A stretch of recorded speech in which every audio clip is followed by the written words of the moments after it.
अस्सलामुअलैकुम। आज मैं आपको बताऊंगी सेहत के मुतालिक टोटके। केले के साथ लस्सी पीने से मैदे में दर्द होने लगता है। खीरा और तरबूज खाने के बाद पानी नहीं पीना चाहिए, क्योंकि इससे हैज़े का डर रहता है। दही को कभी गरम गरम रोटी या गरम चीज के साथ मत खाएं। घी और शहद कभी हम वजन ना खाएं। दूध में गुड़ डालकर ना पिए। दूध के साथ तरश चीज ना खाएं।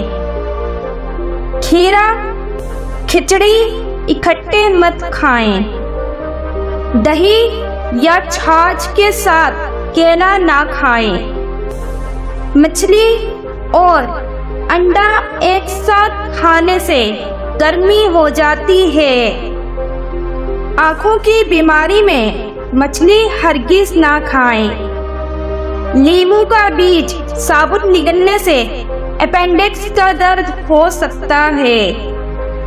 खाना खाकर फौरन सो जाने से कान जल्द बहरे हो जाते हैं। गर्मी में बाहर से आकर एकदम बिल्कुल ना नहाएं।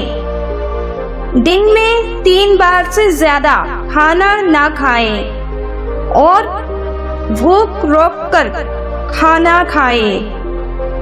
मूंग के साथ मूली मत खाएं, वरना नुकसान हो सकता है।